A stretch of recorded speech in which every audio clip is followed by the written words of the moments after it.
Hello, and welcome. Mushoku Tensei. It's an anime, one that I'm sure we all have opinions about, and I am no exception. And with Season 3 right around the corner, I thought now would be a good time for me to make another ranking every episode video, which is why you should join me as I continue my journey to discover the perfect anime. Now, just like with my previous episode ranking videos, I am going to spoil the entirety of this anime after the intro. So if you haven't yet watched Mushoku Tensei, then please do so before continuing this video. But be sure to leave a like and subscribe first. Alright, that's enough of that. Starting things off with...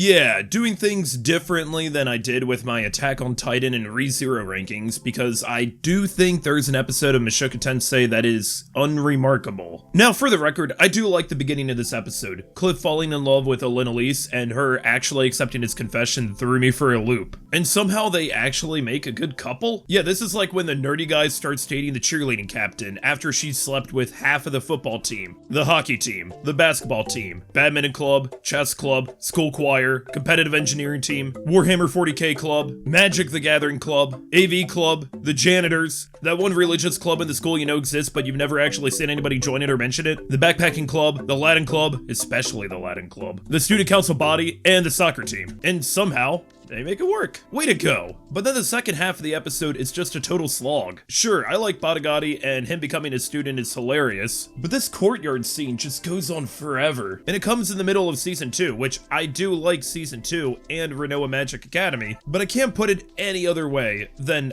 I just got bored watching this. This was the only episode I actively checked how much runtime was left, and that 8 minutes felt like 80. And in a series that warrants as much discussion as Mushoku Tensei, the worst thing I could say is part of it bored me. Fortunately, unlike with my ReZero ranking, I don't think it's any bit controversial to put this of all episodes at the very bottom. It's just that forgettable. I don't want to die, it's just fine for now. Once again, I don't hate Renoa or Season 2, but this is an episode that I personally don't care for too much. This episode is essentially, let's just go buy a slave for Zanaba. Now, I'm well aware that slavery has existed throughout all of human civilization, including in the modern day. It's one of the most evil but consistent crimes humanity continues to commit. So I'm not going to act surprised when it shows up in fantasy series, since it's so prevalent that we should be glad we live in an era where slavery is considered as evil as it should by most people. And I'm glad how blunt and direct Mushoku Tensei portrays slavery. I've willingly watched multiple anime where the MC buys slaves, but usually it's not shown in such a realistic way as it is here. My main problem with this episode is with Sylphie, actually. She suggested going to the slave market, but she wants to treat it like it's a date. Is that a common dating spot for people in this world? Just weirds me out, you know? And I'm not too gung-ho about Julie being bald and Rudy being treated like he's such a good guy for doing so, but that's also what Mushoku Tensei excels at. It doesn't try to sugarcoat Rudy's actions. You're allowed to dislike what he does and what he believes in. On the other hand, if he didn't buy Julie, she likely wouldn't have lasted much longer. I'm a man! Don't have a whole lot to say about this one. There's still a few developments. We learned summoning magic is difficult in this world, with Nanahoshi constantly working on developing more magic circles. Also, I'm working on this video while Witch Hat Atelier is currently airing, and I can't help thinking that if the worlds were switched, then Rudy would have accidentally caused a major calamity, which is a possibility given how the Mana disaster was likely a result of Nanahoshi being summoned to this world in the first place. Other than that, we've got Soldak coming back, and Rudy slowly realizing he's in love with Fitz. Now, Rudy's struggling with his own sexuality and what it means for him if he actually fell in love with a man could have been its own rather interesting plot, but then he almost immediately discovers Fitz is a woman, so I guess that's the end of that. Somewhere out there, Li Shang is shaking his head.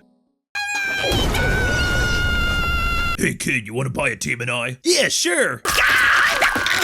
Rudy, you've already got the demon eye. This is the beginning of part 2 of season 1, and I'll be real with you, this right here, this intro is exactly where I fell in love with this series. The way that season 1 is able to pull you into it is unmatched. You forget you're watching an anime. That being said, I just feel that the rest of the episode was a bit tonally off.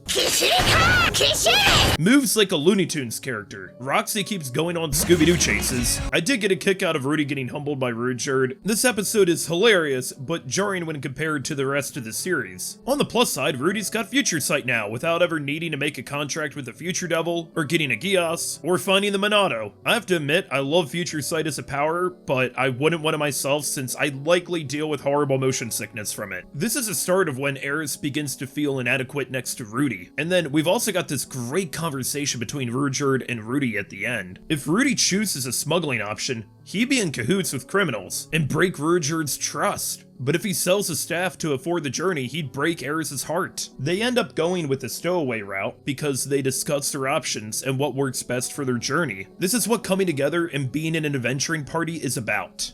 It means your father and Lilia did something very bad. Anyone else felt a little unnerved when they saw the episode title? Emergency Family Meeting! Yeah, how many times growing up did your parents call for one of those and it was good news? So I should really give Paul credit, since he at least fessed up immediately that Lilia's pregnant because he respected dual wielding, but the mechanics of this confuse me. What I want to know is how Zenith wouldn't have found out about this. I mean, think about it. They both got pregnant at the same time, so how would Paul and Lilia have been able to keep this on the down low from her? They're together pretty much all the time. It's not like she would just go, "Alright, husband of mine, I am going to leave the house for exactly 12 minutes, and then I'll be back."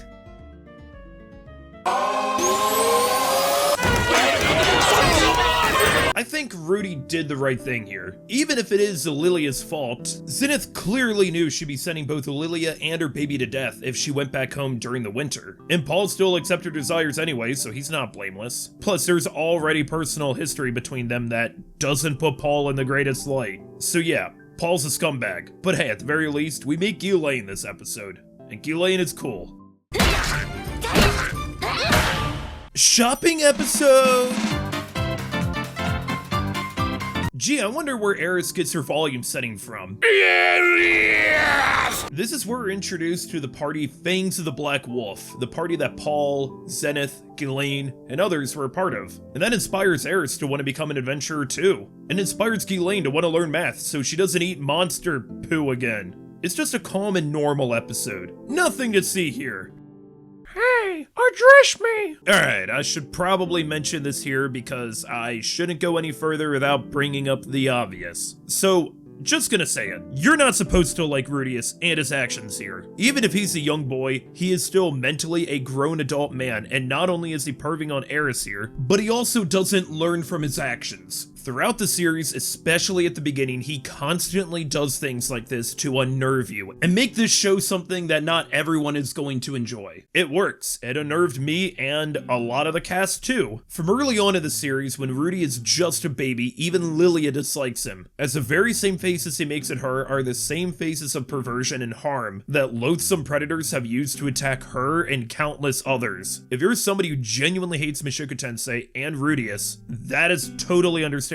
I won't shame anybody for not liking this series because of the main character or for whichever reason really. There's a lot of very uncomfortable moments throughout that are meant to shock you. If that's the reaction you have, then the story is doing its job and you're probably a normal person. Now that being said, I've seen a lot of discourse online regarding that anybody else in this show would have been a better protagonist than Rudy. Nanahoshi is an extremely interesting character for one, and she's also been isekai'd. Or this could have been a full fantasy and just nix the whole isekai idea. But I'm going to disagree here. I think part of the reason the story of Mushoku Tensei is so compelling is because Rudius Greyrat is our protagonist. And keep in mind, I would hardly call him a good person for much of the series, and I still think that even with season 2 wrapped up. If anybody else was the main character, this wouldn't be Mushoku Tensei, this would just be any other isekai. And there's a good reason why Mushoku Tensei since the early 2010s has been the blueprint for modern isekai and arguably modern fantasy too. A recent study in Japan showed that perhaps as much as 1.5% of the population are hikikomori, or shut-ins. That's well over 1 million people who have shunned the outside world entirely. Rudy never went on that island because he never left his house, like so many people currently living in this world. And this story isn't just for them. There are plenty more Japanese people and people in general who look at isekai as an escape. There's so much in the modern world bearing down on us that we can't change. Whether it's our work situation, political struggles, family drama, whatever, we all need an escape. And having a character who is as undesirable and disgusting as Rudy was back in Japan makes it so much more impactful. Rudy would agree with you if you said that you hated him. He constantly is terrified of returning back to the way he once was. And while many of us have never lived Rudy's life before he was isekai'd, I'm sure most of us can pinpoint a moment in our lives, perhaps even right now, where they imagined they were someplace else, another world on an adventure, or just in a better situation. I'm glad Rudy's actions aren't glossed over. His direct actions have their consequences, and they should. His behavior shouldn't be encouraged. But he's already suffered enough from his life back in Japan. Why should he, when given a second opportunity at life, after admittedly using his final moments alive in Japan to do something good for other people, be left to suffer? He needs to learn from his own mistakes, because if he doesn't, he won't grow. We the audience grow alongside Rudy as he does, and in time we'll come to see what kind of a person he really is, through both the good and the terrible of it. So while I'm glad that most isekai anime don't have Rudy as a protagonist, I'm glad at least one doesn't shy away from the fact that these kinds of people exist, and getting isekai'd doesn't fix their problems.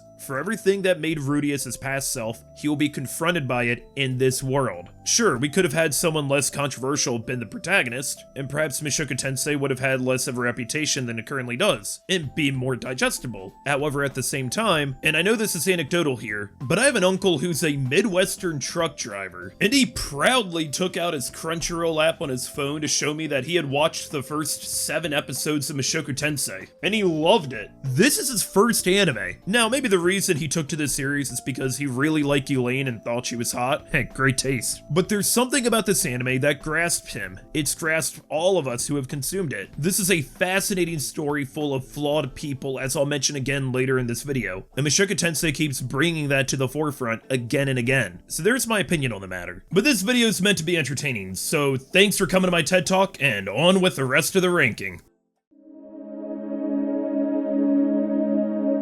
Yeah, meow. You can still. Wait, why only mine? This is probably the most comedic episode in this series, and it's pretty lighthearted, helped out since Rudius doesn't do too many egregious things here. I mean, all he does is slightly grope one of the 2 beast girls he's kidnapped, hold them in confinement for a full day, and agrees to subject them to public embarrassment for the day after. That's like a Tuesday for Rudius. This is nothing for him. Maybe I'm just numb to it at this point. That probably says more about me, if anything. I like how this episode begins with Sophie's point of view, and if Rudius's actions deserve their consequences, that should go for the other characters too. The Doldia duo think they can get away with bullying Zanaba, but unfortunately for them, Rudy has extensive experience already knowing how the tribe fights and their justice system. He's their perfect counter, and they dared insult Rudius' religion in front of the man. Zanaba, Julie, convert these heretics. Loki shit! Loki shit! Loki shit!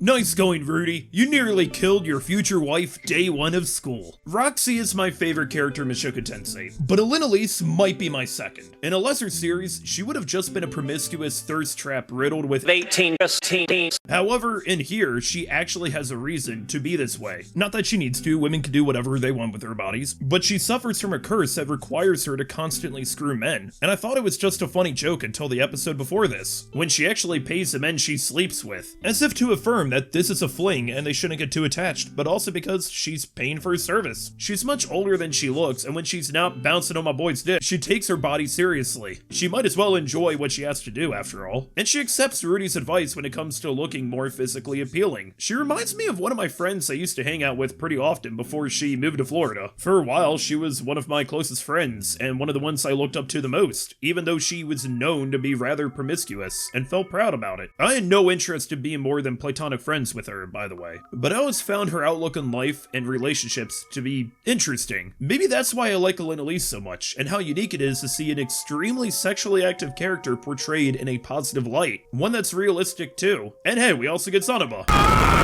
I love this guy. The rest of the episode is just setting up Renoa Magic Academy and the cast of characters we'll see here. Also, fun fact, Goliad, the Gorilla Girl, is voiced by Kimiko Saito, who is the same voice actress of the Gorilla Syndicate leader from 100 Girlfriends. And with Fitz saving Rudy here, much like he once did for her, this truly is a reigniting of their relationship.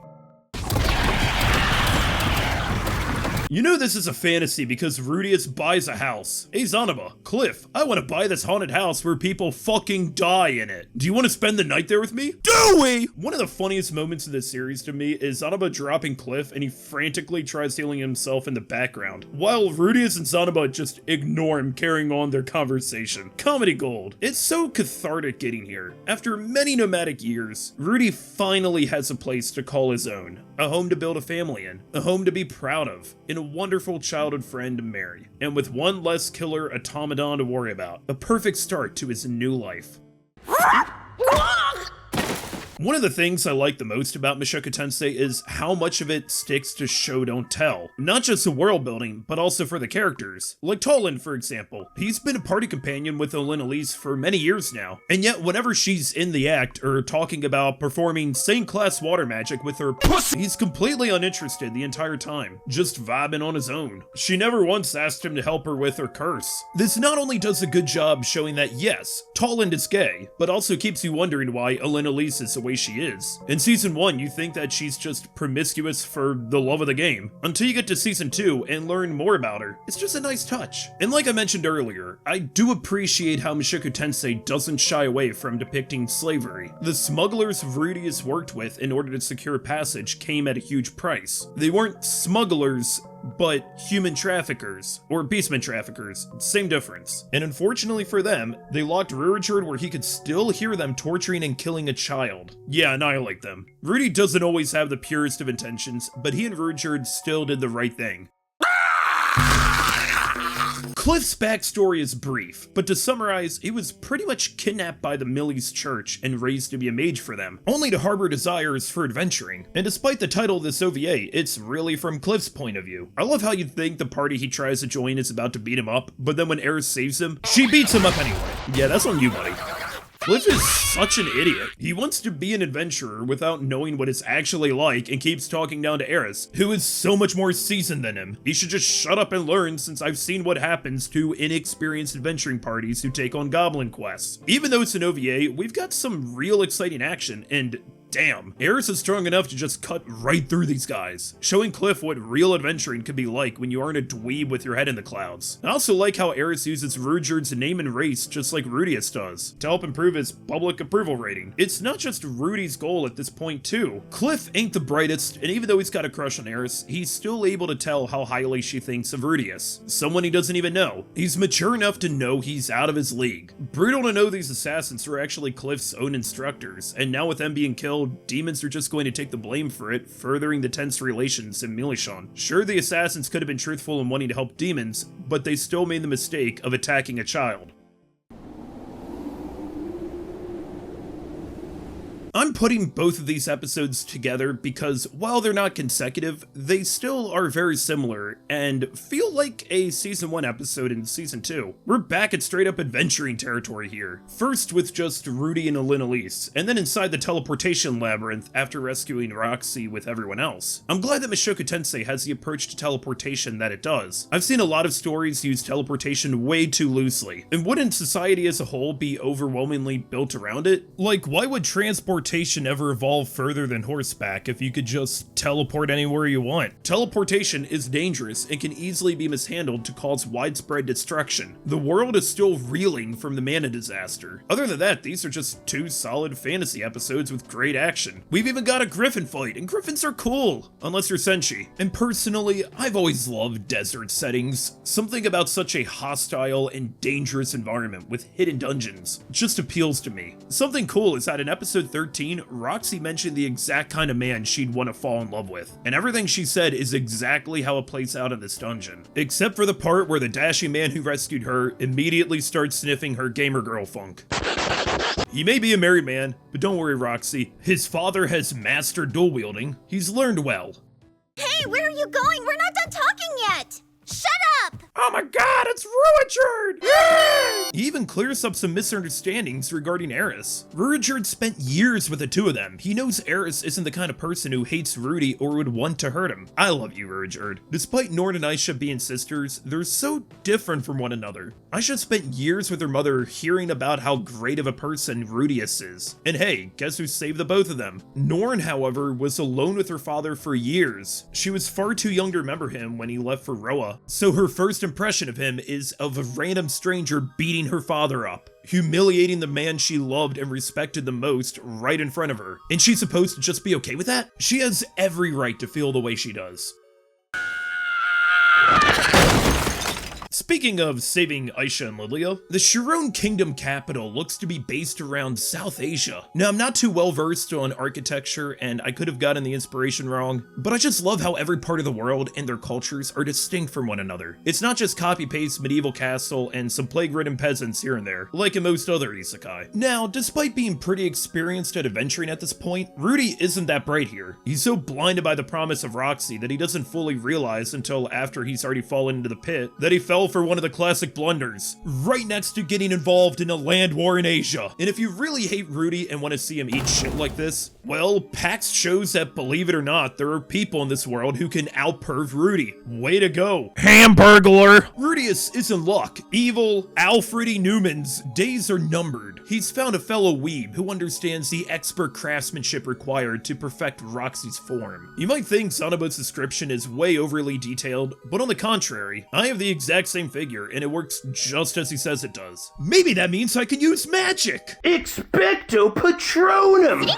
Nobody out there is more passionate than weebs. What a perfect specimen to recruit to your side, Rudy. I mean, even Eris hears about Zanaba being so strong that he accidentally killed his own brother at age 3 and needs an entire team just to keep him in check. And her reaction is, finally, a worthy opponent. Our battle will be legendary. Yet Eric Cartman stands no chance. Even though these two episodes are fairly lighthearted and comedic, as they rescue a whole bunch of people from Fat Ron Weasley. I love how episode 20 ends. Rudy finally connects properly with both Lilia and his sister. Now that they've been rescued from the clutches of Bobby Hill, Lilia has had a very contrasting opinion of Rudius. At first, she couldn't stand him, viewing him as a massive pervert. Okay, you're on the mark there. And then as her lord and savior. But at the end, I think Rudy is finally able to see her as his father's second wife, a major figure in his life. And Aisha is way smarter than both Rudy and Lilia give her credit for. She knew all along that Rudy was her brother. She's reckless and rambunctious, but has her whole life ahead of her, and has come to know what kind of person her brother has become. This is the first episode with the season 1 style OP, and it's just gorgeous. This is a world Rudy has opened himself up to exploring, with welcome arms. Now that he's ready to go outside, he's ready to grow. Not just experience the world, but getting to know other people, starting with his own parents, even though he doesn't quite see them that way. He doesn't refer to them as such, and when asked to apologize for fending off the bullies, who are antagonizing Sylphie, he stands his ground, not like a kid, but as an adult, one older than Paul. And yet, despite how Rudy views his father, Paul also has had a hard time viewing Rudy as a son. Rudy never cried and doesn't act his age after all. Paul's obviously lamenting that he isn't able to raise him and have a normal fatherhood experience, something he wants to treasure, especially since he doesn't have a great relationship with his own father. That's why he hit him, not because he wanted to hurt Rudy or because Rudy was talking back to him, but he wanted Rudy to actually act like a normal kid who got reprimanded. Instead, Rudy continues proving his point how he was in the right and Paul is fighting a losing battle. These aren't normal father-son conversations. Both of them have difficulty fully understanding how the other feels, but in time, they'll have their opportunities to do so. And it's about time for Rudy to make his first real friend in either his current life or his past life. Someone he can play and laugh with and also gives him a much-needed reality check. A wise man from New York City once said, If she say no, you gotta go! And in this case, he thought Sylphie was a boy for 6 whole months until that backfired. Thankfully, Paul did give him some solid advice, and he was able to learn from his mistake and make amends. Since he needs to keep this treasured friendship for a long time to come, Paul still may have gone a bit overboard with the advice though. I feel like I can sleep soundly for the first time in ages. I love that Rudy's been working on himself. When you're in a major depressive slump, working out and getting fit is one of the best things you can do for yourself. And he's earned a new name, Quagmire. Yeah, that name might be a bit too fitting for him. A giggity giggity goo! Soldad is introduced, even though he's a bit rough around the edges. You'll like him, don't worry. He's a great contrast to Timothy, the leader of Counter Arrow, and someone with no enemies. Despite Soldad's anger at Rudius, he tells him something that I'm sure others are thinking. Who does he think he is, just waltzing around fixing problems like no one's business? Others are gonna think the same thing, but probably not tell him. Imagine you're looking for work in this place and some goody two-shoes barges in, eats, shoots, and leaves. How would you feel? Adventuring sounds like a pretty awesome job to have, but you also have to be prepared for death at any possible moment. Only capable parties like Counter Arrow can prevent that. Bad example. Sometimes you need to know when to bail out of a sticky situation, since Rudy's goal here was just to rescue Sarah. With her thanking Rudius, she's finally come to like him, and he's come to realize how much she and Counter Arrow have rescued him when he needed it the most.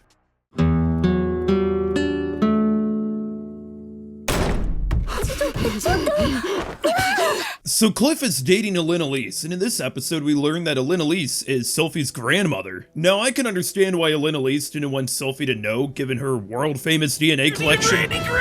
But on the other hand, this means that Cliff, oh my man, he's dating a granny! Oh yeah, now that's what I'm talking about! I'm gonna reuse a joke from a while back. He really should have been named Daniel, because he's a Radcliffe! If I had to describe this episode in one word, it would be pleasant. Much of this episode is Rudy strengthening his bonds with those he's come to know. Not just officially marrying Sylphie, but also with the duel with Luke, he's proven that he can protect her too. The last thing Ariel and Luke want is Sylphie to get more involved with royal political struggles, and she already is. Especially when she's now a married woman and wants to start her own family. Everything just feels like it's going to be alright. Thank you for your time. A splendid demonstration. There's some neat world building at the end of this episode with these 7 great powers. They're Technique God, Dragon God, Battle God, Demon God, Death God, Sword God, North God, Rap God, Yap God, Plap God, Rudy's God, Giant Snake, Birthday Cake, Large Fries, Chocolate Shake. No need to worry, it's not like we're gonna meet any of them anytime soon. Not gonna lie, I completely forgot about this episode until I rewatched Mushoku Tensei, and that's doing it a disservice because it's a surprisingly great episode. For one, the focus is on Eris and the children of the Doldia village, especially Tona, who's a lot like Eris in her own way. Maybe too much. Eris wants to get back home. She's been away for far too long and doesn't know what the situation back in Roa is like, and Tona doesn't know if she'll ever get to see Eris again when she leaves. In the few months spent here, Eris has not just been a teacher, but a role model, and in a way, so have the Doldia people to her. She's learned some demon language as she's taught them swordsmanship. We've pretty much only ever seen her as a student, so now she's a teacher in her own right. And even with them parting ways, the bonds she's forged are going to last. Eris, as rough as she may be, greatly values the people she forms bonds with. They're more precious to her than anything. Just look at her relationship with Ghislaine. There's no one in the world she looks up to more than her. The rest of the tribe didn't even think Ghislaine would still be alive, including her own brother. But some people just need to venture forward and find their path in life, even if that means leaving everything behind. Ghislaine's the Sword King now, something that makes her brother proud. And in time, Eris will make a name for herself too, even if she has to on her own terms. What do you want most right now? Really think about it. You gotta love Princess Ariel. I'm gonna play matchmaker whether you want me to or not. And then she does. My hero. Which is necessary given how Rudy is such a dumbass here, constantly not taking Sylphie's hints. If only he heard Sylphie talking about how many kids she wants. Girl doesn't just want a baseball team. She wants the entire MLB. Though this episode may be a bit slower, it's still so heartwarming to see both of them have this wonderful reunion, especially given it's been a whole year that they've spent at this academy together. All the while being this close to the one you love and want to see again the most, just wanting to reach out and touch them. And upon seeing her eyes, Rudy knew right away who Fitz was. Now they can finally confess their love. We've never had the full details with what happened between Paul and Annalise, but we don't exactly need them. We know enough about each that it shouldn't be a surprise they had a falling out in the past. However, they're both adults. It's been years since they last saw each other. They probably won't ever see eye to eye, but they don't need to. There are far more important things to worry about now, so they can bury the hatchet. And just in time, because Roxy has been teleported to somewhere in this dungeon, and this dungeon just so happens to be S-ranked. And she's been gone a whole month. So what are the odds that Rudy saves her right at the exact moment needed? He really is a wizard. Like, imagine if he was a minute late. There would have been far more to clean up than just her pee. For so long, these two have been separated, hoping that one day they could finally be reunited. And now, so many years later, Rudy is able to return the favor Roxy did for him and save her life. I mentioned earlier that Roxy had imagined this moment way back in episode 13, but something she didn't account for is that the man of her dreams was also searching for her after all this time. Yeah! お兄様、暇があれば私にもご寵愛をくださいませ。嫌だよ。親父に殴られる。 Bro, that's your sister! Think of another reason why you shouldn't! Yeah, we've been feeling too good lately. Who else read Next Episode, Turning Point 3, and chat themselves? We all did, don't lie. And at first, I thought the turning point would actually be Sophie announcing that she was pregnant. Too many feel-good moments this episode. This is the first one that turned your attention, but also in a good way. However, that's not what happens during these turning points. We need something to enter the next major part of Rudy's life. And out of all these turning points so far, this one is definitely the quietest. But those few words written hastily on a letter sent in desperation speak volumes louder than a jet engine. Nothing the man god says is a lie. If he goes to beggar it, he'll regret something in the future. But now he knows that's leaving behind a pregnant wife and everyone in Renoa. If he stays home, he'll regret not being able to help out his father rescue his mother. Every choice you make has its consequences, and this is as clear as a dilemma as you can get. Neither seems to be the best option, and while Rudy wants to stay with his wife, if he doesn't go now, then his dreams of reuniting his family once again may never happen. Man, this is a good episode. It feels like what you'd actually expect from a standard fantasy anime. Rudy gets to be a hero and save the day. He doesn't really act like Rudy as much. He's got pretty good morals here. And Gallus the Cleaner is straight up a boss fight. He's way stronger than Rudy had any reason to expect him to be. Maybe at best, there was that misunderstanding that locked him up in the prison because otherwise, Dead End could have missed out entirely on saving the Doldia village. Which of course shines light to where the housemaids likely came from. Yeah, this doesn't put Eris's grandfather in the best light, but I'm not going to be the one to tell her what's happened to him. This is the first appearance of the man god, who moves around like Ramses. Rudy could have returned that slab if he wasn't such a shut-in. This episode's great because we meet Ruijerd.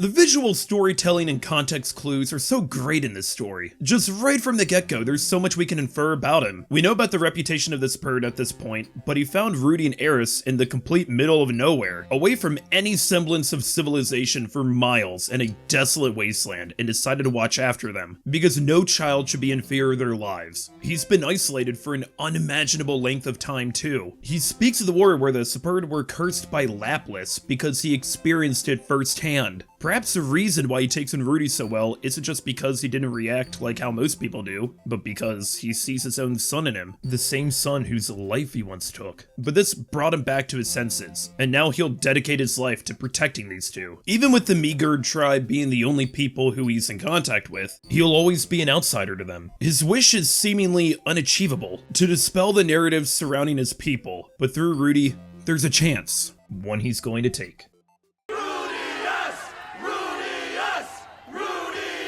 This is an OVA that takes place between seasons 1 and 2. After Eris left Rudy, he decided to follow through with his childhood dream of playing football for Notre Dame Magic Academy, the private melee school. And hey, it makes sense he'd be so into it. Being a weeb and being a sports fan go so well together. Rudy might be a same-class water mage, but he also strives to become a same-class defensive end despite his smaller build. Some might view his decisions as reckless here, leaving behind what would have been a set path for the rest of his life just so he can attend Notre Notre Dame Magic Academy. I mean, he hasn't even attended Renoa yet, but the man has a drive and a great support system of clerics who can offer him guidance through his training. And being a St. class at defensive end is just as mental as it's physical. We don't even get a training montage of his physical abilities until halfway through the OVA. When he does make the team, he has to go against multiple Emperor class 5-star recruits. I also really like the character Fortune, even though he's a character exclusive to this OVA and wasn't in the light novels. From here on out, he's followed his sports dreams and can now move forward with his horny dreams. And so, I set out for the kingdom of Renoa. And now we've reached the main conflict of the first half of Season 2. And yes, it revolves around Rudy's ED. As much as I would love to joke about this, like I'm sure we all have, including myself, I'm glad that this story takes something like this seriously. Because the issue isn't exactly about Rudy's ED, it's about Rudy's depression and trauma. The ED is a side effect, and this is a real issue that millions of men have to deal with that isn't simply gone away with downing boner pills or hiring sex workers. Rudy, despite his best intentions, hasn't recovered from the end of Season 1, and despite what Sarah said, that she was only going to have sex with him out of obligation for saving her life, she was clearly interested in him, but because this is a situation Rudy's never been in before, he was unable to diffuse it and make it clear that it wasn't because of her. Rudy's been putting up a front, but he's still alone, and props to Soldat for realizing this. He ends up becoming Rudy's first therapist since Roxy. His methods are, well, what you'd expect from him, but he has a point, that Rudy should address these issues head on. Either head works, I guess. As brutal as rejection from Sarah was, which was totally on Rudius, what I think hits even harder is Suzanne's reaction. Rudy hasn't had a positive female role model since Ghislaine, really. Maybe not since Zenith, actually. And Suzanne's been his older sister, or even second mother for some time now. And just that look, that single line, Suzanne thought she knew Rudy was better than how he acted, and his final moment with her is one of sheer disappointment. He might end up taking that with him longer than Sarah's rejection. Rudy has even tried to end it all right then and there, but if he can't find meaning in his life, well, Soldat and Elenelise will. Even if they have unique perspectives on human relations, including with each other. My personal favorite part of either episode, though, is this little shove Soldat does. Just speaks volumes of how far he's come with these 2 years and where he'll go to next. In order to fix Rudy Jr., these episodes work so well as a microcosm of the end of Season 1, as well as the rest of this part of Season 2, dealing with Rudy's loneliness and learning how to move forward from it. Each episode, he makes a great new lifelong friend. Plus, it's also the last time we see the OP play as part of the episode. The Season 2 OPs are great, but nothing beats how they're done in Season 1. Now do you understand what it feels like to be hit for no— Sure. Eris gives Rudy a wake-up call to this world. Not necessarily because she acts like what you'd expect a 9-year-old noble brat would act like, but because even with Rudy's family connections, he's still a country bumpkin and she's a high-class lady. You can't just talk down to her and slap her back without facing repercussions.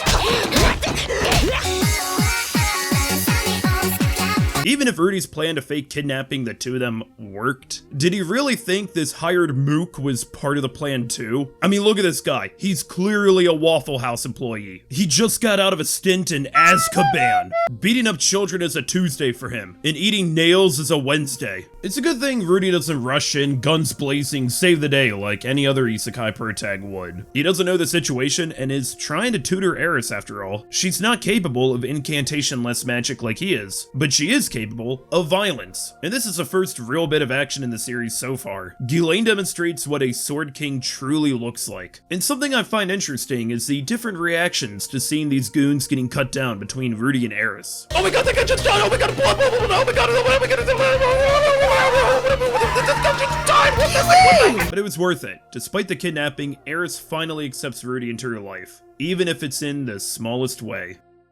I have a trick that'll make you a better dancer. Eris is a young girl, yet she's already demonstrating how great of a warrior she'll be someday, going toe-to-toe with a sword king like Ghislaine. She isn't someone who cares about tradition or looking the part of a noble. She loves Ghislaine and aspires to become the greatest version of herself she can be. It doesn't matter if it's her own 10th birthday. To her, when will she ever need to perform a dance like this again? To hell with tradition! But even though he's 2 years younger, Rudy's been in this place before. There's so much he could have done but never made the effort to do so in his past life. But he can try harder now. He could show what lies beyond effort. Just because he could master magic so easily doesn't mean he will any other skill. But that just means when he's able to demonstrate how he's learned these skills, it's beautiful. And this dance is fantastic. Both of them performing in sync. Not flowing like a clear stream, but surging like white water rapids. Their form isn't perfect, but it doesn't need to be. The two of them can dance their own way magnificently, using all the skills they've come to learn. Eris is more familiar with swordplay and the footwork involved, but Rudius has been studying her maneuvers and boosts her confidence when she can use the pickup. Right from the start of the series, we learn so much about Rudy's personality. He's a perv and takes advantage of being a baby, not giving the greatest first impression, but his actions will have consequences, as he's thoroughly disgusted Lilia. She doesn't see him as a baby, but as the exact kind of predator she ran away from. This being the first episode, setting the foundation like this is extremely important. Nothing is sugar-coated here. We're introduced to exactly who Rudius is, and to him, it isn't so clear-cut that this is a fantasy world right away. Rudy doesn't even realize this until Zenith uses a healing spell on him, which really activates some neurons there. Rudy is also someone who wants to experiment and learn about the world around him, since he's been given a second chance at life. Sure, the book tells him that magic levels can't be increased and require circles or incantations to cast, yet he practices it enough times to cast without needing an incantation, and to create a water ball strong enough to blow the wall away. Another foundation set early on are the customs of this world. His family lives in a modest house with a maid, a house with very thin walls. As Rudy progresses in his mastery of magic, he still hasn't moved on from his past trauma. Even with this goddess being introduced, the outside world still terrifies him. It's a large and scary place, one he knows next to nothing about. Just the stories his parents tell in reading 5 books. I'd be anxious too, and it takes until his mother's favorite tree is destroyed for Rudy to even have his first actual conversation in about 20 years. For that long, he's spent in his own prison, shunning all existence outside of it. With this second chance, he found someone he wants to speak with. In just one episode, he's found determination to live in this world, with not just a second chance at life, but a second chance to experience it.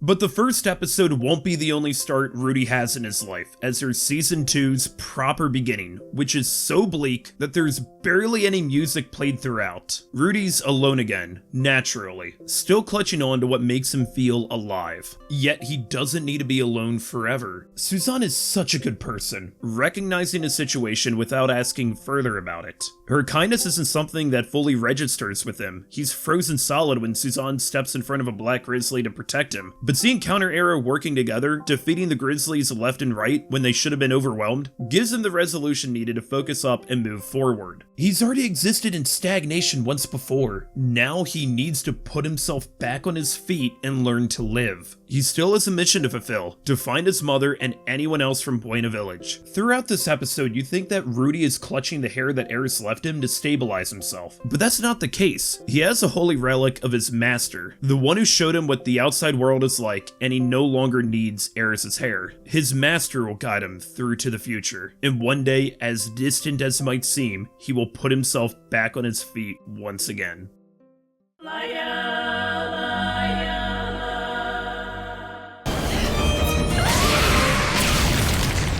This might be a hot take, but this is my pick for most underrated episode of the entire series. I'm not just saying that because it's an isekai and we finally get to the boar fight, but because I've been wondering where Sophie's been this whole time. She is shown briefly in episode 15, but I didn't know who this was. And this episode's unique because there's no Rudius at all here. It's not focused entirely on just Sophie, but also royal political struggles. I can understand though why Ariel wouldn't be next in line for the throne for the Asura Kingdom, since After all, strange women falling through the sky, desaturating their hair is no basis for a system of government. Now imagine you're Sylphie in this situation. You're suddenly ripped from your cozy village life, sent to a faraway kingdom in the middle of succession conflict, and forced to abandon your identity to live instead as a man and become a princess's retainer. Her fate from the mana disaster was certain death for nearly anyone else. There's no guarantee you would have been teleported to land too. Lilia and Aisha were teleported to the bottom of a lake after all, and now she has to face a reality that she will likely never see her parents again, but it's here she forms bonds that will last for years. Luke, the fellow guardian, and Ariel, someone she is willing to support, since she supported her. Ariel never orders Sylphie to come with her at the end too, but Sylphie still comes with her because they're friends. Something I doubt Ariel has ever had before. She's going on this journey not just for a future claim to the throne, but for those closest to her.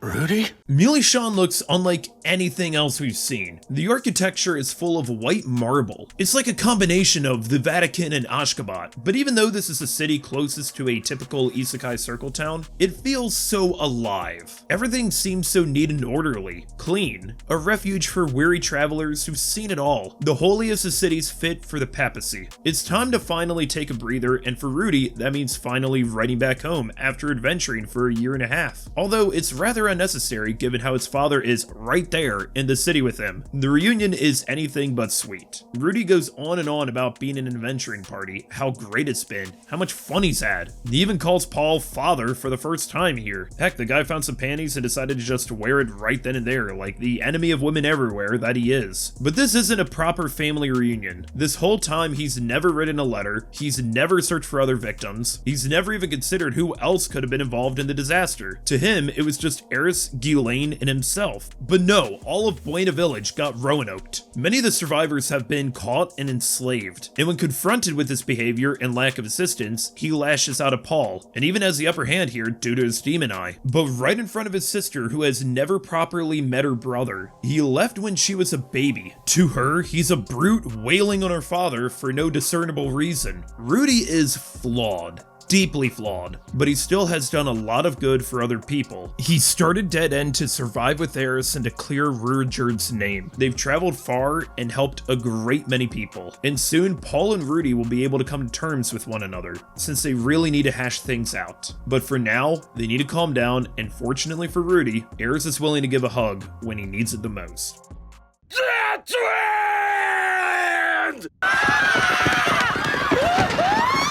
Rikurisu is so cool. It's what a fantasy city made out of Pueblo houses would look like. It's an oasis, despite the rugged terrain surrounding it that thousands of demons call this home. It's a land fit for only the hardiest to survive and thrive. Okay, I'm done talking about fantasy architecture, like, for real now. Dead End and the Tokurabu Tufts are what you'd expect from any other fantasy anime with an adventurers guild. They're kids role-playing from their favorite video games or stories, not prepared for the dangerous world awaiting them. In fact, this really does play out like any JRPG Rudy would have played before. First quest is to rescue a cute little kitten, and judging by how JRPGs usually go, I'm sure 80 hours later they'll be killing God. But life is not a video game. Rudy and Eris may be having a blast, but Ruijerd is still on his own mission. A mission to prevent children from knowing any harm by any means necessary. Ruijerd's sense of justice is strong. Too strong. And to him, kidnappers are the lowest scum around. But compromises must be made in order to improve the reputation of this bird. And the fights are really well done here. You'd think the Almond Anaconda would be a formidable foe, but then the Red Hood Cobra comes in and is a true boss fight. Ruijerd's quick decisions led to a life being lost. But the same can happen with inaction. Rudy needs to understand he isn't in an MMO or anything. His hesitation led to one of the Tokurabu Tufts' deaths, a death that could have easily been avoided. Same with another party getting wiped out entirely. And if things couldn't get any worse, Jean Kirstein ends up blackmailing Dead End. They'll have to do his bidding, or they could lose their adventuring licenses, which will end their adventuring career for the rest of their lives. But the one constant in this arc is to never threaten children when you're near Ruijerd. His reputation might be ruined now more than it was before, but there is a silver lining here. Ruijerd and Rudy can now see eye to eye. The point of these quests are to improve Ruijerd's reputation, and while that's still a heck of an uphill battle. At this point, Ruijerd has more respect for Rudy and sees him as a warrior. Whether a warrior or not, this is what makes friendships lifelong. Even if the rest of the world sees Ruijerd as a threat, he's no longer alone.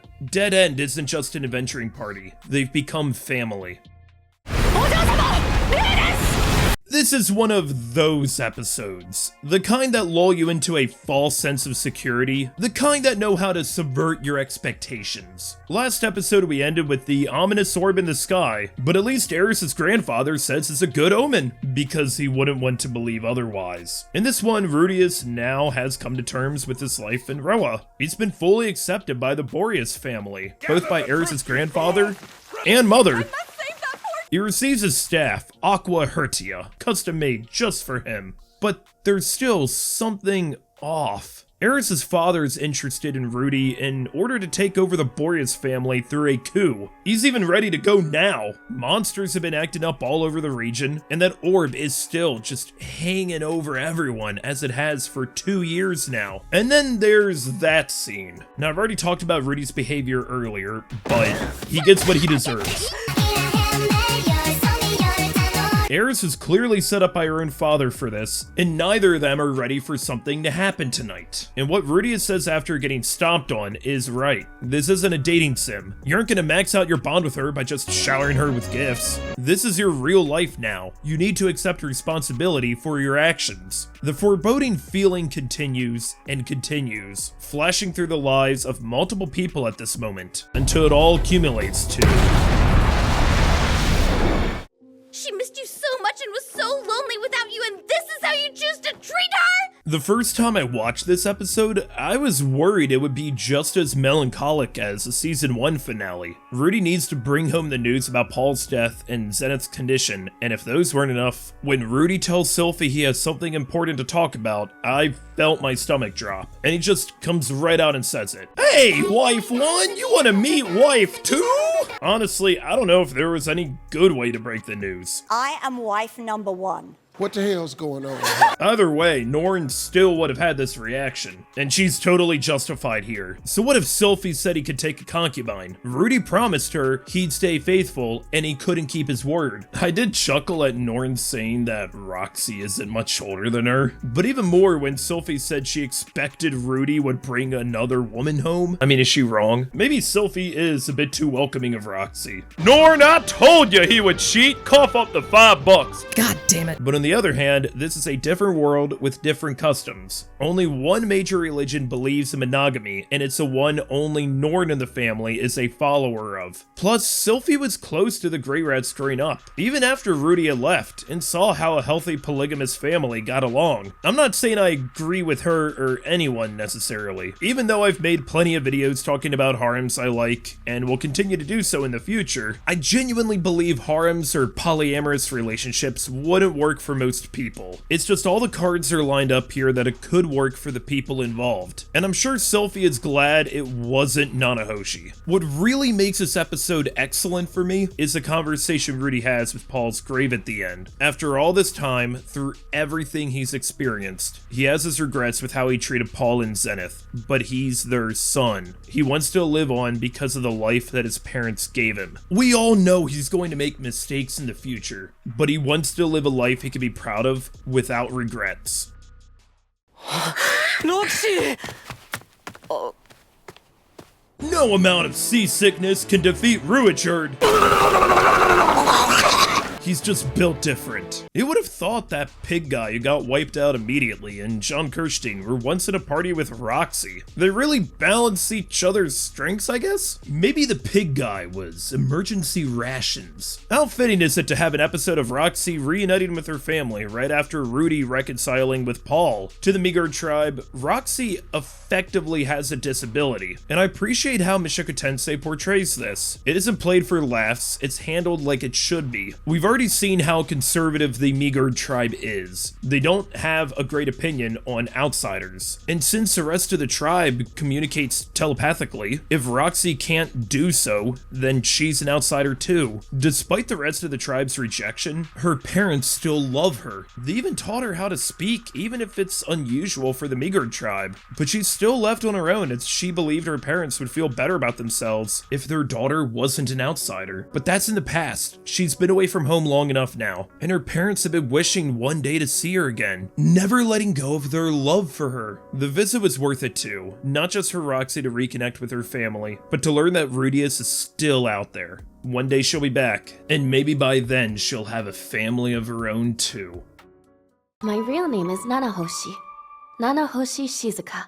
I'm Japanese. This episode is straight up terrifying for all three involved, and I'm glad they had Rudy experience a realistic reaction to Nanahoshi given how he would never have forgotten Orsted killing him. Think about what sort of a shock this is. He's had a hunch that someone from Japan could have come to this world due to the menu items at the school and blackboards, but for her to recognize that he's from Earth and knows Japanese is a nightmare for him. The last thing Rudy would ever want is for any part of his past in Japan to catch up to him, and there's no escaping it now, especially since he has met her before. She's the same girl whom he sacrificed his life in order to save back in Japan. For Nanahoshi, she was just a normal high school girl. Suddenly she's teleported to a strange land 5 years prior without knowing any of the languages here, is unable to use magic at all, she doesn't age, and has no choice but to follow an Avengers level threat for a whole year. The food and customs of this world are undesirable, and all she wants to do is find her friends who are also teleported and get back to Japan. And when she puts on the protective rings before revealing that she likely was involved in the Mana disaster, that's when this episode becomes even more terrifying. She knew what was going to happen with fits and the tantrums, because she's been in this situation before. And for Sylphie, she was sidelined, unable to understand what Nanahoshi and Rudius were saying. Then suddenly she's confronted with perhaps a culprit of everything, including her parents' deaths. Nobody's actions here should come across as surprising, despite how tense this episode is. We're shown the trauma of three people from entirely different perspectives, but because of this conversation, they're able to get on the same page with one another. And fortunately for Sylphie, Rudy won't see Nanahoshi the same way he sees her.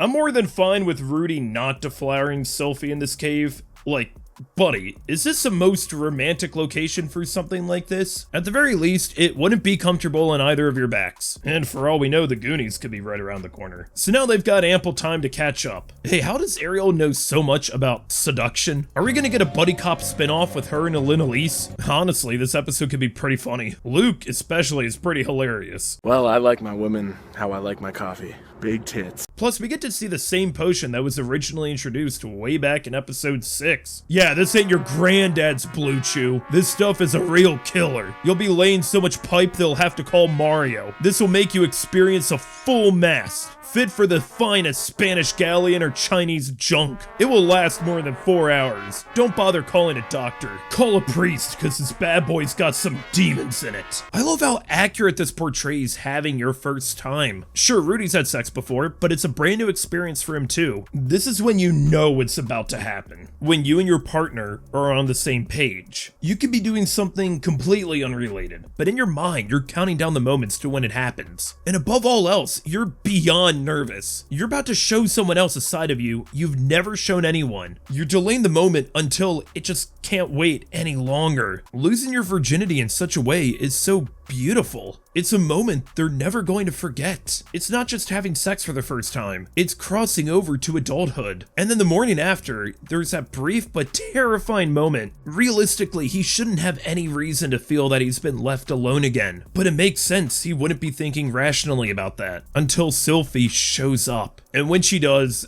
I tear up, man. It's powerful stuff. Sylphie no longer needs to hide who she is any longer. She can move forward as Sylphiette Greyrat. In a journey to find his family, Rudius Greyrat will start his own with the woman who healed him.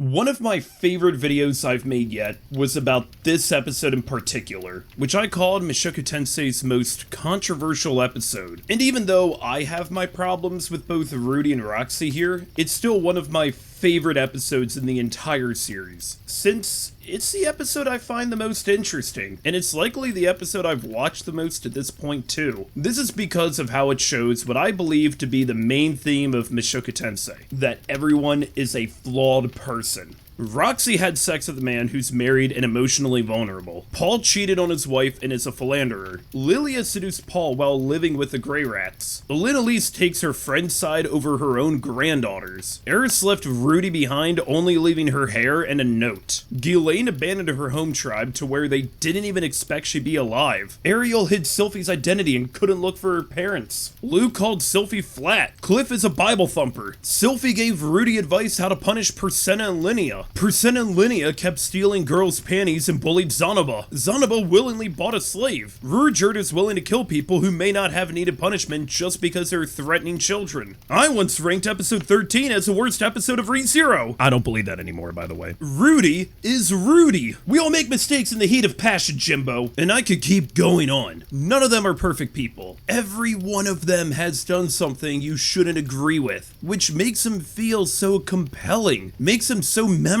I truly don't think there's a single pure and perfect person in this world, and I mean that for both worlds. Because really, people like that are only confined to stories. If you meet someone who doesn't have any flaws, they're going to unnerve you, because you know that person is just hiding something. Mushoku Tensei is one of the most consequential stories I've experienced. Everyone's actions will directly impact someone else, and they have to either learn from their mistakes, or, well, they have to keep moving forward. Life isn't waiting for them. It won't wait for Rudy, Roxy, or anyone else in this story. Rudy's alone again. His father's dead, his mother's a vegetable, he lost an arm, his wife is due to give birth soon, but he's far away and doesn't want to see anyone right now. And on top of all of that, Rudius Grey Rat is someone who has truly never valued his parents. He didn't go to his parents' funeral back in Japan, and now that he's been given a second chance to have parents, they've both been taken away from him. But he can't stop now. He'd rather look back at himself as a scumbag than as someone who wishes they said more. He has so much to live for, and he always has. And this all comes back to something I've always found fascinating about this series. Rudy has never once seen Paul as his father, and now that he's dead, it's a bit too late for Rudy to finally start seeing himself in Paul. Or is it? He really is Paul's son, and now he's finally come to recognize him as his father. Not as Paul, not as the man who taught him how to dual wield, but as his father. The two of them are so alike, and Rudy can now take that with him. Hey, Rurjerd, let go of me at once! I say we leave these two alone. Okay, before I say anything, I need to... Oh! That's the good stuff. Wait, one more time. Okay, moving on. It's only been a year and a half since Buena Village was teleported, but for Paul, it's been far longer. Look at how much he's aged, how he's barely slept a wink, and now he's a depressed alcoholic, desperately searching for any trace of his family out there. Even with more people being rescued, Aisha, Lilia, and Zenith are nowhere to be found. No matter what, he still has Norn with him, the beacon of hope he's been protecting all this time. Geese brings up an excellent point. Rudy has had to brave the rugged and unwelcoming demon continent while protecting Eris, and with a Superd who are still feared worldwide. He's done things no 11-year-old should be expected to do. I don't think Paul or Rudius are necessarily in the right or wrong, but that's what makes characters like them so fascinating. Reality isn't always so black and white, which is a memo Eris never got, but I love that she stands up for Rudy. Just goes to show how much Rudy means to her. But Rurjerd is right. Now is the time for Rudius and Paul to reconcile while they still can. Both should apologize to the other. But Rudy has been here before. He sees the same look in Paul's eyes as he did his own. when he lashed out at the only friend willing to see him when he became a recluse. He waited the rest of his life for a chance to apologize. But chances like that don't just fall in your lap. He can reconcile now and be the son that he never really was to Paul. They haven't had many father-son moments, and having a strong relationship with your father is something so many of us take for granted. Now, Eris is still going to have her reservations about Paul, but as long as these two have made up and are on the same page, it's for the best. Also, Geese is such a minor role in this episode, but what he tells Paul at the end carries so much weight. Something Paul needed to hear. He's not alone. He hasn't been. He has Geese, Illinois, Tolland, Roxy, Dead End, and everyone else. They're stronger, searching in every direction they can. They're stronger now that they're family.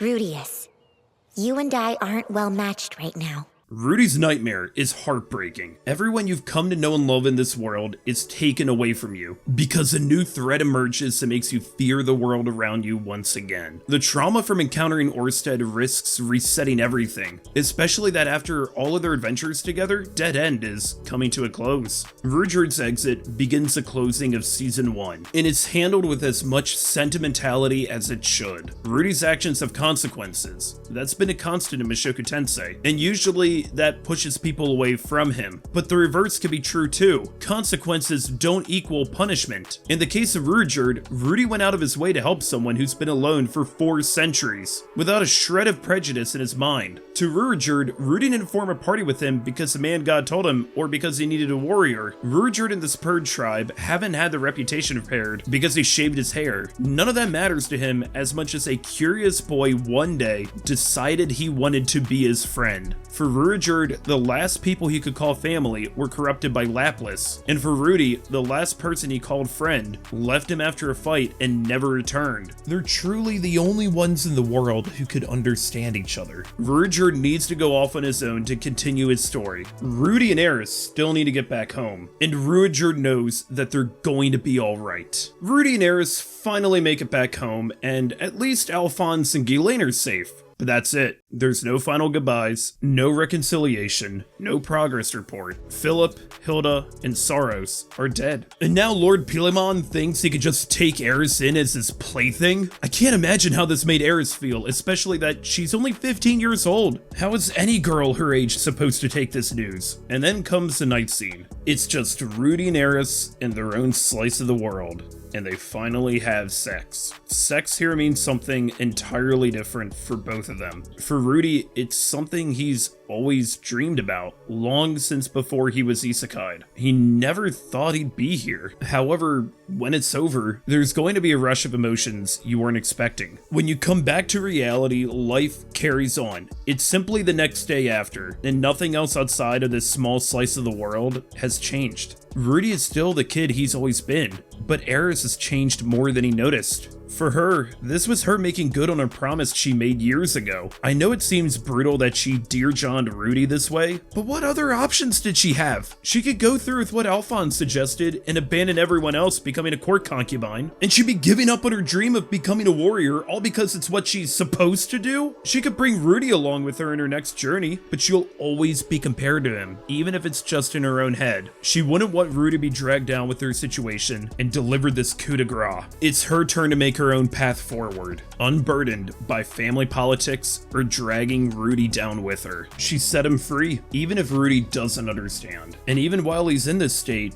life continues. Rowan needs to rebuild, and Rudy's left such an impact on so many people's lives. Rudyard saved random passerbys and even told them he's a Spurred, and the reaction was of fascination, not horror, for the first time in 400 years. Eris looks up so much to Rudy, even though his hands are smaller than hers, and now she has her eyes set on a new goal because of her time with him, and next time, she wants to be the one to protect him. Rudy's actions saved Aisha and Lilia, and reunited them with Paul and Norn. Roxy now knows the general location of Zenith, and she's on this rescue mission because Rudy made such an impact on her life too. He is loved, he is treasured, and even at the absolute lowest point of his life, rivaling how he lived before, unsure if he could ever take that next step, he still does so. He knows what he's searching for now. Where it leads him is uncertain, but he knows he has to keep moving forward until he gets there. I can't go home! I can't go home! I can't go home! Nanahoshi and her friends were kidnapped when they were teleported to another world. Alone, unaware of any of the customs or languages of this place, she spent years holding on to the faintest chance of finding her friends and going back home. And her dedicated research has led her to... Considering that she doesn't age, no wonder she erupts in the fit of rage that she does. She's likely going to spend an eternity in this world, a world she hates with no way out. But Nanahoshi has spent almost all of her time researching summoning circles alone. Only relying on Rudius because she needed his magic and he is from Earth originally, Rudy now considers her a friend and doesn't want her to suffer. Everyone helps too, able to come up with the solution and execution Nanahoshi couldn't come up with on her own, leading to the creation of a new spell, Summon Microplastics, but more importantly, a glimmer of hope. She shouldn't give up now or ever. Now's the time to make these friendships and rely on the help of others. It's as Rudy says at the end, life is too full of downs. You gotta know when to let loose at times like this, when you're with the people you care about. I also want to mention the ED for this episode. It's a cover performed by Nanahoshi's VA of Tsubasa by the band Undergraph, which was released in 2004. She actually hummed this song earlier in season 2. Mushoku Tensei originally started in 2011 on Shisetsuka ni Naro as a web novel, and Nanahoshi is a high school girl, meaning that this is the exact song she would have grown up listening to. Like if she was from America, she probably would have sung Mr. Brightside or Boulevard of Broken Dreams. It's not just a rock anthem of the 2000s, it's one that reminds her of home, and it's a way for her to connect to somewhere afar. You've spent your entire life with your father, much of it just your father, alone from home and the rest of your family, uncertain if you'll ever see them again. But the person you love most has always been there for you, working every single day to bring your family back home. And the first family member you finally reunite with is your older brother who attacks a man you admire and love the most. And you're supposed to see him as family? To love him? This is the first real interaction you've ever had with him. You continue journeying with your father until it's become too dangerous, and now you're expected to live with your brother? So much time has passed and he seems kinda genuine, but he's still the man you've hated ever since. Even with distancing yourself from him by living at the university, he's still always a presence. Everything you do will always be compared to your older brother. You don't have any achievements or accomplishments, but every expectation. You're his sister. We all love him so much. You're just his sister. You don't even have a name. He's so perfect.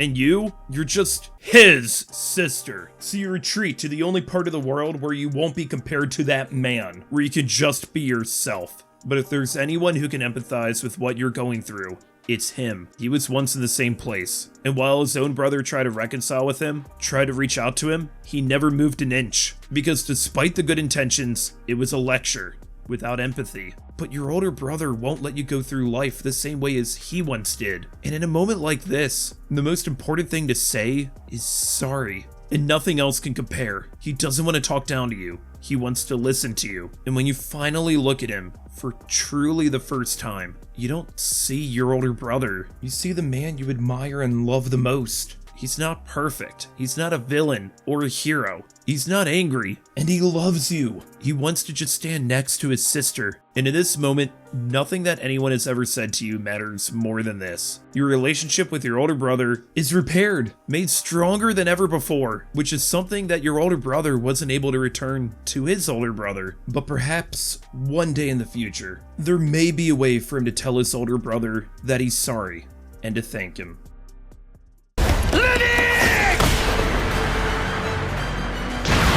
I previously ranked this episode in my best anime episodes of 2024 video, so to save myself from repeating what I said back then, I'd like to share some other notes I have about this episode. Paul was acting too reckless here. He's been waving so many death flags, you'd think he was on Iwo Jima. Perhaps he was always going to die during this fight, throwing caution to the wind like that. It reminds me of a story I was told a ways back. My first job was a summer camp counselor, and our ranger on site would tell us stories of how not to respond to emergencies. One really stuck with me. An extremely skilled and experienced firefighter rushed into his burning home to rescue his wife and daughter, despite the fact that they were already safe at their designated meeting spot. He was so blinded by instinct, he never checked and died from it. Paul, so close to rescuing Zenith, wasn't thinking rationally. He could only see that light at the end of the tunnel, and at the very least, his final act alive was saving his son's life. How would he react if he had survived and saw Zenith in her state? Would he have isolated himself from the rest of the world like Rudy? Zenith may never be the same, and while this was a successful mission, it's a Pyrrhic victory since Rudy has lost both of his parents. This is also a Hydra fight, and thankfully, out of Heracles' 12 labors, the Hydra is the most famous. Makes sense why Rudy would know a thing or two about it. Heracles in that myth, assisted by his nephew Iolaus, cuts off the Lernaean Hydra's many heads, cauterizing the stumps, preventing regrowth. Most people are familiar with the story, but further into the myth of Heracles, his life came to an end when he burns in his own funeral pyre and ascends to Mount Olympus as a god. Heracles was more than a warrior. He went on adventures, he was a hero, and he was a husband and a father.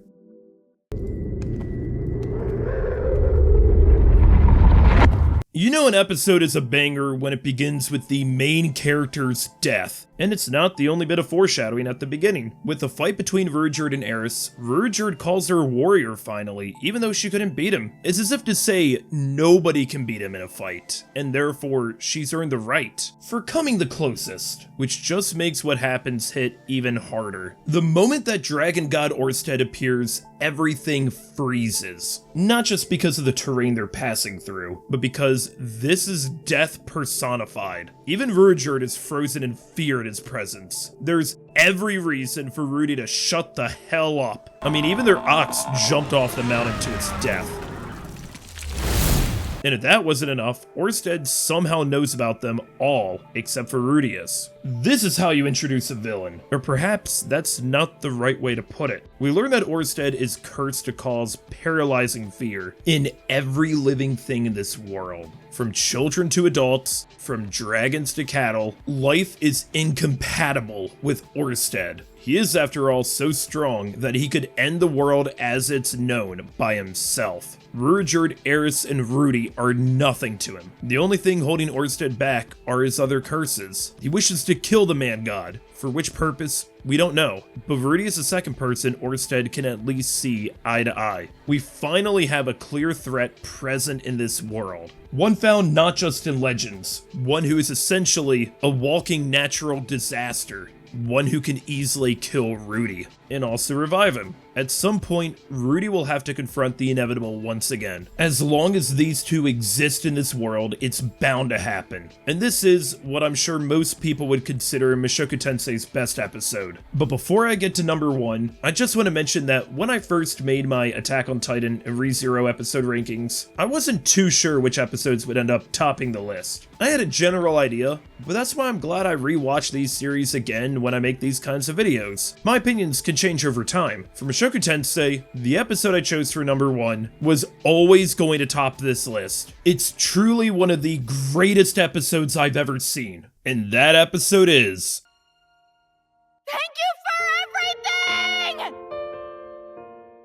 Here at the second episode of the series, we get a more detailed look into Rudy's life and who he was before being reborn. He was kicked out of his parents' house by his siblings after he didn't show up for their funeral since he was too busy doing exactly what you think he was. He was left on the streets, broke, unemployed, without any shoes, in the cold pouring rain. And in his final moments, he still decided to do something selfless at the cost of his own life. As he continues growing up as a young child, he learns more about this world, about the Spurred, Renoa Magic Academy, the Demon Continent, all places he'll see one day. But for Rudius Greyrat, his world is still contained to just his house. He's still unable to step foot in anything beyond that, but he has Roxy. He has the greatest teacher. No, he has the greatest master he could ever have. Rudy has all the magical talent you could ask for, but what he needs now is someone who won't give up on him and show him the outside world when he needs it the most. He's only ever seen the outside world as being full of hatred and malice, full of people who will never see him as human, and yet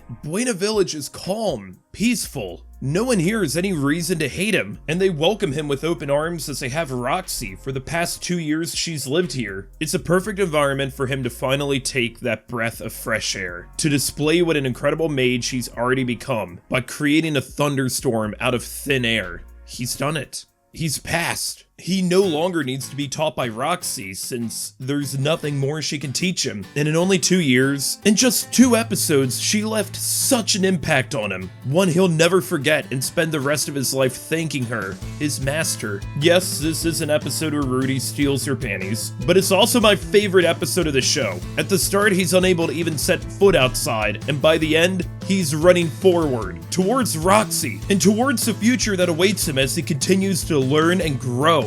Any lesser isekai? No. Any lesser story would have just had Rudy automatically adjust to this new world and forego his past as a shut-in. But that's not what Mushoku Tensei is about, and it's something we can all take from. I've never been a shut-in like Rudy. Many of us haven't, but there's something we can all take from this episode. I'm sure there is a time we shut out, maybe not the entire world, but at least part of it, refusing to let others come near, whether that be because of fear of rejection, or trauma, or grief. And some people never recover, but Rudy's already spent long enough in that state. It's time for him to come out and face this world with open arms. Every person he meets, every sight he beholds, every quest he ventures to complete, every setback, every accomplishment, every heartbreak, every spark of love, every friendship, every enemy, everything that happens from here on out can be traced back to when Rudius Grey Rat took that first step outside to the incredible world that is ready for him.